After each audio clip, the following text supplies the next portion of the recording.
ಯಾರು ಎದುರ್ಕೊಂಡೆ ಯಾವುದಕ್ಕೋ ಎದುರಿಸ್ಬಿಟ್ರು, ಯಾವುದೋ ಒಂದು ಇದಕ್ಕೆ ಎದುರದೆ, that is not my blood. ಎಂತೆಂಥವ್ರಿಗೂ ಎದುರಿಲ್ಲ ನಾನು.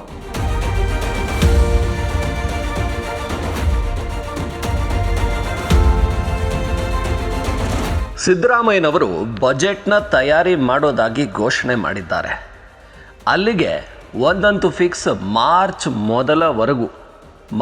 ಮೊದಲ ವಾರದವರೆಗೂ ಸಿದ್ದರಾಮಯ್ಯನವರೇ CM ಆಗಿರ್ತಾರೆ. ಇದು DK ಬಣಕ್ಕೆ ತಲ್ಲಣ ಉಂಟು ಮಾಡೋದರಲ್ಲಿ ಅನುಮಾನ ಇಲ್ಲ. ಇದನ್ನೇ ಇಲ್ಲಿವರೆಗೂ ಕಾದಿದ್ದು, ಇದನ್ನೇ ಹೊಸ ವರ್ಷದವರೆಗೂ ಕಾದಿದ್ದು, ಇದನ್ನೇ ರಾಮನಗರ ಶಾಸಕ ಇಕ್ಬಾಲ್ ಹುಸೇನ್ ಅವರು 6ಕ್ಕೋ 9ಕ್ಕೋ DK ಶಿವಕುಮಾರ್ CM ಆಗೋದು ಖಚಿತ ಅಂತ ಹೇಳಿದ್ದು. ಆದರೆ ಸಿದ್ದರಾಮಯ್ಯನವರು ಕೊಟ್ಟಿರೋ ಏನು ಈ ಉರುಳಿಸಿರೋ ದಾಳ ಚೆಕ್ಮೇಟ್ ಇದೆಯಲ್ಲ, ಇದು ನಾನು ಬಜೆಟ್ ತಯಾರಿ ಶುರು ಮಾಡ್ಕೋತೀನಿ ಅಂತ ಅವರು ಮುಖ್ಯ ಕಾರ್ಯದರ್ಶಿಗಳಿರ್ಬೋದು ಎಲ್ಲ ಹಣಕಾಸು ಇಲಾಖೆಗೆ ಮಾಹಿತಿಯನ್ನು ಕೊಟ್ಟು ಈ ಜನವರಿ ಆರಂಭದಲ್ಲೇ ಶುರು ಮಾಡ್ಕೋತಾರೆ. ಒಂದು ವೇಳೆ ತಯಾರಿನ ಶುರು ಮಾಡಿಕೊಂಡ್ರೆ DK ಶಿವಕುಮಾರ್ ಮಾರ್ಚ್ ನಂತರನೇ CM ಕುರ್ಚಿಯ ಆಸೆಯನ್ನು ಪಡಬೇಕು.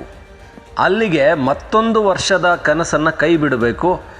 ಇನ್ನೇನು ಒಂದು ವರ್ಷ ಇಟ್ಕೊಳ್ಳೋದು ಅಂತ CM ಸ್ಥಾನದ ಆಸೆಯನ್ನೇ ಕೈ ಬಿಡಬೇಕು. ಇದನ್ನು ವಿವರವಾಗಿ ಹೇಳೋದಾದರೆ, ಈ ಹಿಂದೆನೇ ನಾವು ಕೆಲವು ಸೂಚನೆಗಳನ್ನು ನಿಮಗೆ ಕೊಟ್ಟಿದ್ವಿ. ಜನವರಿ 15ರ ನಂತರ ಬಜೆಟ್ ತಯಾರಿನ ಶುರು ಮಾಡ್ಕೊಳ್ತಾರೆ. ಮಾರ್ಚ್ ಮೊದಲ ವಾರದಲ್ಲಿ ಬಜೆಟ್ ಮಂಡನೆ ಆಗುತ್ತೆ. ಸಹಜವಾಗಿ ಸಿದ್ದರಾಮಯ್ಯನವರಿಗೆ ಈ ಬಜೆಟ್ ಅಂದರೆ ತುಂಬ ಆಸಕ್ತಿ. ಅವರು 17ನೇ ಬಜೆಟ್ ಮಂಡಿಸ್ತೀನಿ, ನಾನು ಅತ್ಯಂತ ಹೆಚ್ಚು ಬಜೆಟ್ ಮಂಡಿಸಿದ CM ಆಗ್ತೀನಿ. ಅದರ ಜೊತೆಗೆ ಏನು ಈ 6ನೇ ತಾರೀಕು ಕಳೆದ್ರೆ ಸಿದ್ದರಾಮಯ್ಯನವರು ಅತ್ಯಂತ ಹೆಚ್ಚು ಅವಧಿಗೆ CM ಆದಂತಹ ನಂಬರ್ 1 ಏನು ಆ CM ಅನ್ನುವಂಥ ಸ್ಥಾನ, ಅತ್ಯಂತ ಹೆಚ್ಚು ಅವಧಿಗೆ ಮುಖ್ಯಮಂತ್ರಿ ಕುರ್ಚಿಯಲ್ಲಿದ್ದಂಥ ದೇವರಾಜು ಅರಸು ಅವರ ದಾಖಲೆಯನ್ನು ಮುರಿತಾರೆ. ಅಲ್ಲಿಗೆ ಸಿದ್ದರಾಮಯ್ಯನವರ ಆಸೆಗಳೆಲ್ಲ ಈಡೇರಿದಾಗ ಆಗುತ್ತೆ. 17 ಬಜೆಟ್ ಮಂಡನೆ ಮಾಡಿದಾಗುತ್ತೆ. ಆ ಬಜೆಟ್ ಅಂದರೆ 17 ಬಜೆಟ್ ಅಂದರೆ ಈ ವರ್ಷ ಇಡೀ ಯಾರಿಗೆ ಏನು ಸಿಗಬೇಕೋ ಅದನ್ನು ಈಗಲೇ ಡಿಸೈಡ್ ಮಾಡಿದಾಗೆ, ಅದನ್ನು ಬದಲಾಯಿಸೋಕ್ಕಂತೂ ಆಗಲ್ಲ.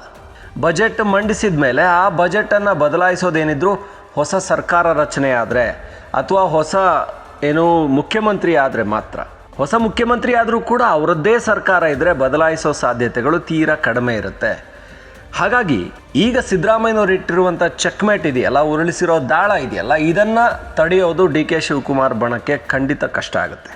ಈಗ ರನ್ನಿಂಗ್ ರೇಸ್ಗೆ ವಾರ್ಮಪ್ ಮಾಡಿ ಪ್ರಿಪೇರ್ ಆಗಿ ಎಲ್ಲವನ್ನ ಶೂಗಳನ್ನು ಹಾಕ್ಕೊಂಡು ಟ್ರ್ಯಾಕಲ್ಲಿ ನಿಂತಿರುವ ವ್ಯಕ್ತಿ ಅವರೇ ಓಡಬೇಕಲ್ವಾ?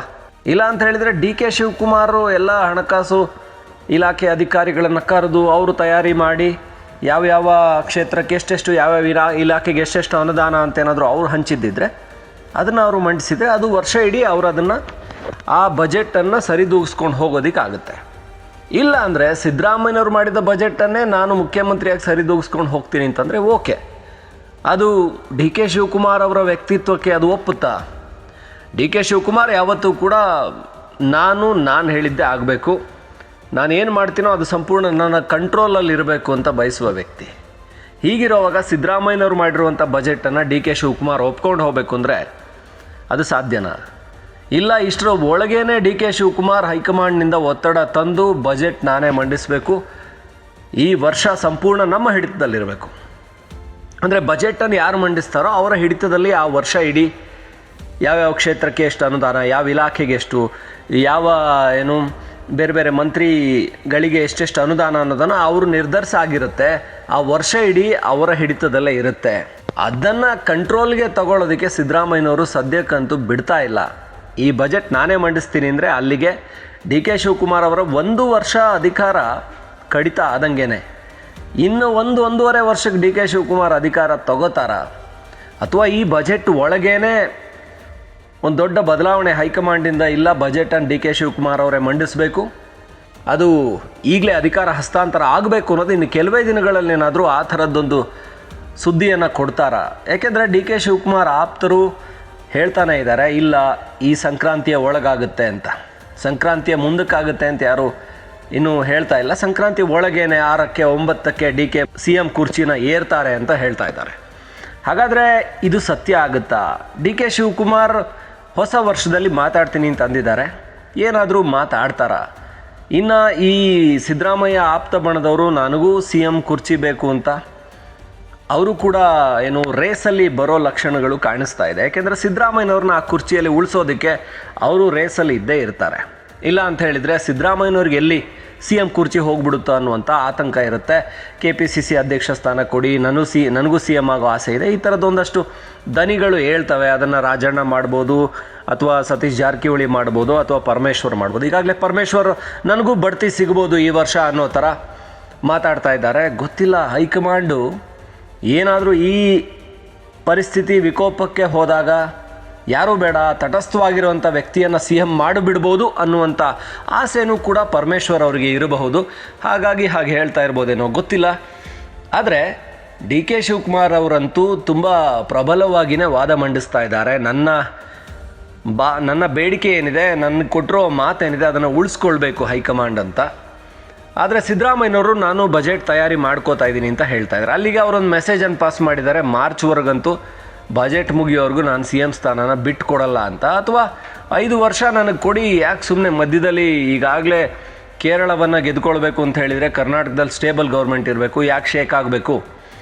ಅಥವಾ ಈಗಾಗಲೇ ಸೋತಿರೋ ಬಿಹಾರ, ಬೇರೆ ಬೇರೆ ರಾಜ್ಯಗಳು ನೋಡ್ತಾ ಇದ್ದರೆ ಮುಂದಿನ ಪಶ್ಚಿಮ ಬಂಗಾಳ, ಅಸ್ಸಾಮು, ಹಾಗೆ ಕೇರಳ, ತಮಿಳ್ನಾಡು ಇದೆಲ್ಲ ಗೆಲ್ಲಬೇಕು ಅಂದರೆ ಕರ್ನಾಟಕದಲ್ಲಿ ಒಂದು ಸ್ಟೇಬಲ್ ಗೌರ್ಮೆಂಟ್ ಇರಬೇಕು. ಈಗ ನನ್ನನ್ನು ಅಲುಗಾಡ್ಸೋಕ್ಕೋದ್ರೆ ಸಿ ಎಂ ಸ್ಥಾನ ಬಿಡಿ ಅನ್ನೋಕ್ಕೋದ್ರೆ ಕರ್ನಾಟಕದಲ್ಲಿ ಎಲ್ರಿಗೂ ಇಷ್ಟ ಆಗಲ್ಲ, ಹಿಂದ ಮತಗಳು ಮಿಸ್ ಹೊಡಿತವೆ, ಇಲ್ಲ ಒಂದಷ್ಟು ಬಂಡಾಯ ಶುರುವಾಗ್ಬೋದು, ಕೆಲವು ಶಾಸಕರು ಒಪ್ಪದೇ ಇರ್ಬೋದು. ಇದೆಲ್ಲದನ್ನೂ ಮಾಡೋಕ್ಕಿಂತ ಇರೋ ರೀತಿಯಲ್ಲೇ ಯಥಾಸ್ಥಿತಿ ಆ ಸ್ಟೇ ಆರ್ಡ್ರನ್ನು ಹೆಂಗಿದೆ ಹಾಗೆ ಮುಂದುವರ್ಸ್ಕೊಂಡು ಹೋಗಿ ಅಂಥೇಳಿ ಹೈಕಮಾಂಡ್ಗೆ ಸಿದ್ದರಾಮಯ್ಯನವರು ಒತ್ತಡ ತರ್ತಾನೆ ಇರ್ತಾರೆ.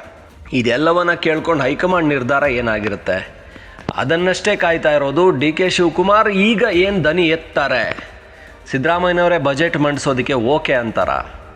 ಬಜೆಟ್ಗಿಂತ ಮೊದಲೇ ಮುಖ್ಯಮಂತ್ರಿ ಬದಲಾವಣೆ ಆಗಬೇಕು ಅಂತ ಪಟ್ಟು ಹಿಡಿತಾರ?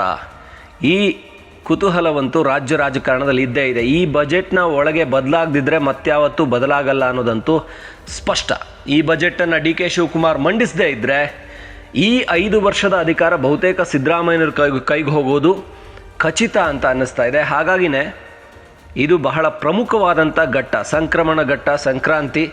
ಏನಾದರೂ ಬದಲಾವಣೆ ಆದರೆ ಇಲ್ಲೇ ಆಗಬೇಕು ಅನ್ನೋದಂತೂ ಖಚಿತ. ಎಲ್ಲರ ಕಷ್ಟ ಕಾಲದಲ್ಲೂ ಕೂಡ I stood by them, still I will stand by them. Whatever the position is, whatever I will be, whatever I may not be, whatever I will become, whatever not become, that is not important. As a loyal congressman ಎಲ್ಲರೂ ಕೂಡ ಯಾರ ಮನಸ್ಸಿಗೂ ನೋಯಿಸ್ಲಿಕ್ಕೆ ನನಗೆ ಇಷ್ಟ ಇಲ್ಲ. ನನ್ನ ಜೀವನ ನಿಮ್ಮಗೊಳ್ಳ ಬದುಕಿಗೆ ಒಂದು ಅಡಿಪಾಯ ಆಗಬೇಕು, ಒಂದು ಮೆಟ್ಲಾಗಬೇಕು ಅನ್ನೋನೇ ಹೊರತು ನಿಮ್ಮ ಭಾವನೆಗೂ ಕೂಡ, ಯಾರ ಭಾವನೆಗೂ ಕೂಡ ನಾನು ನೋವನ್ನು ಉಂಟು ಮಾಡಲಿಕ್ಕೆ ನನಗೆ ಇಷ್ಟ ಇಲ್ಲ. So if you want apology, yes, for all the Congress men, ಎಲ್ಲ ಕಾಂಗ್ರೆಸ್ ಕಾರ್ಯಕರ್ತರಿಗೆ, for all the congressmen or who are people of any friends. There are many political party friends of India Alliance. They may be heard, they may love me. I still, if you feel that I have done a mistake which I have not done, but still I am ready to apologize, seek your guidance on this issue. So ಹಂಗೆ ಈ ದೇಶದ ಐಕ್ಯತೆ, ಈ ದೇಶದ ಸಮಗ್ರತೆ, ಈ ದೇಶದ ಶಾಂತಿಗೆ ಒಂದು ಪಕ್ಷದ ಇತಿಹಾಸದಲ್ಲಿ ನಾನು ಕೆಲಸ ಮಾಡಿಕೊಂಡು ಗಾಂಧಿ ಕುಟುಂಬ ಮತ್ತು ಮಲ್ಲಿಕಾರ್ಜುನ ಖರ್ಗೆ ಅವರ ನಾಯಕತ್ವದಲ್ಲಿ ರಾಜಕಾರಣ ಮಾಡ್ಕೊಂಡು ಬರ್ತಾ ಇದ್ದೀನಿ. ಯಾರು ಎದುರ್ಕೊಂಡೆ, ಯಾವುದಕ್ಕೋ ಎದುರಿಸ್ಬಿಟ್ರು, ಯಾವುದೋ ಒಂದು ಇದಕ್ಕೆ ಎದುರದೆ, that is not my blood. ಎಂತೆಂಥವ್ರಿಗೂ ಎದುರಿಲ್ಲ ನಾನು.